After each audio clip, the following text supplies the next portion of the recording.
What the haters talking about?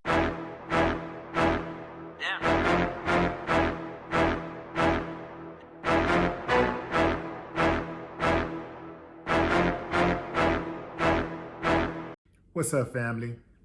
An MTA officer in West Baltimore got knocked out cold. Well, I guess he woke up at some point, but whoo, man, somebody hit that boy with a haymaker or two or three. I wish I could have seen it. In any event, his fellow officers were standing around trying to provide some means of support. One even tried to hold him up. He could not sit up right with his own powers. He needed some help. It looked like he should have been put inside some type of wheelchair, you know? In any event, I was checking out some of the comments and stuff about this incident, and someone said on Twitter, okay, so this is what we're doing now. We are attacking police officers in Baltimore. This is what we're doing now. And then they mentioned another officer who got attacked. They said first this and then this. Okay,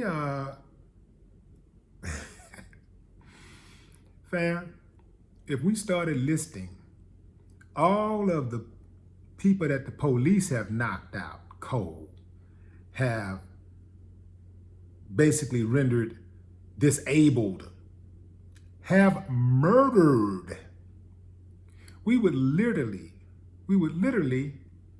be here talking for years. Somebody got killed today by a police officer. Guaranteed. Unarmed on top of that. The police, boy, they something else, man. The police and the police apologists, they are something else. The police take one L and the world has come to an end. One L and, oh man, we got to change laws. We got to change the law.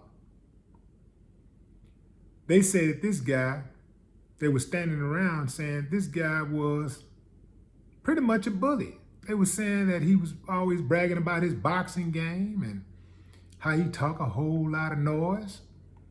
And so somebody finally tested his gangster. And as suspected, it was not what he said it was. And it's usually not, because a lot of these cats, they operate in a fashion that they only attack when they have numbers, size, or a weapon. That's the only time that they strike, when they have a clear-cut advantage. But one-on-one, man-on-man, hands to hands, most of them will lose. This is why they're so quick to draw their weapons. Now, if this would have been a guy that everybody would have been surrounding and saying he was a good dude and he didn't deserve that, then my report would be a little different. I would be saying something a lot different. But this sounds like one of those textbook bullies. Bullies with the badge and the gun and the uniform, using it to stretch his authority. And so he finally got his,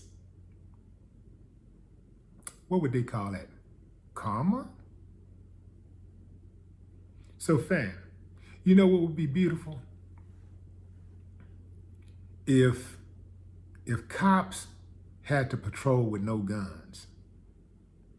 I wonder how tough they would be then. Like, imagine that.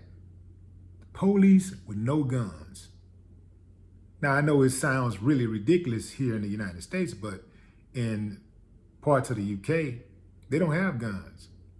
And they pretty much keep law and order. People respect the police because mostly the police respect the people. So they don't have to walk around with guns and stuff, and people ain't going around trying to shoot the police to get revenge and all of that type of stuff. It's not like the Wild Wild West. You run up on a dude and you start trying to bully him. If he feels that you are trying to take advantage of him, he's going to disrespect your authority and swing. Imagine if that happened in the U.S. Cops didn't have guns. If they actually came upon a domestic disturbance situation and they had to actually use their communication skills, they had to be respectful and logical, cordial, reasonable when talking to people. Imagine how much different police-community relations would be. But back to dude who got knocked out. Put some peroxide on those wounds. It ain't gonna hurt that long. No more talk. What the haters talking about?